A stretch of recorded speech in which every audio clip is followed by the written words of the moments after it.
Mga boss, ating basahin to.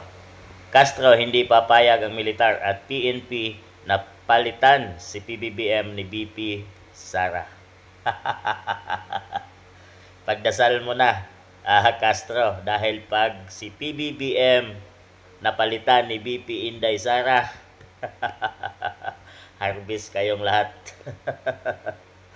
Lahat ng magnanakaw sa gobyerno, kung sino man ang taong nagdala sa ama niya sa dahig sa ICC, lahat yan mananagot. Kung sino mang mga politiko na corrupt at nagtatamasa sa kaban ng bayan ngayon, lahat yan mananagot.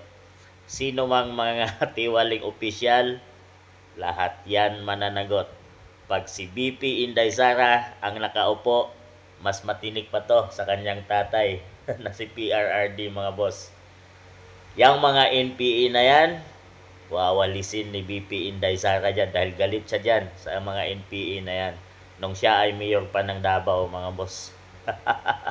Kaya ipagdasal mo dahil mayroong 3 days rally ngayon, mga boss. Umpisa na ngayon dyan sa Luneta, dyan sa Idsa Shrine, doon sa may harap ng Malacanang, at nakapull battle alert na yung mga kasundaluhan, militar, pulis.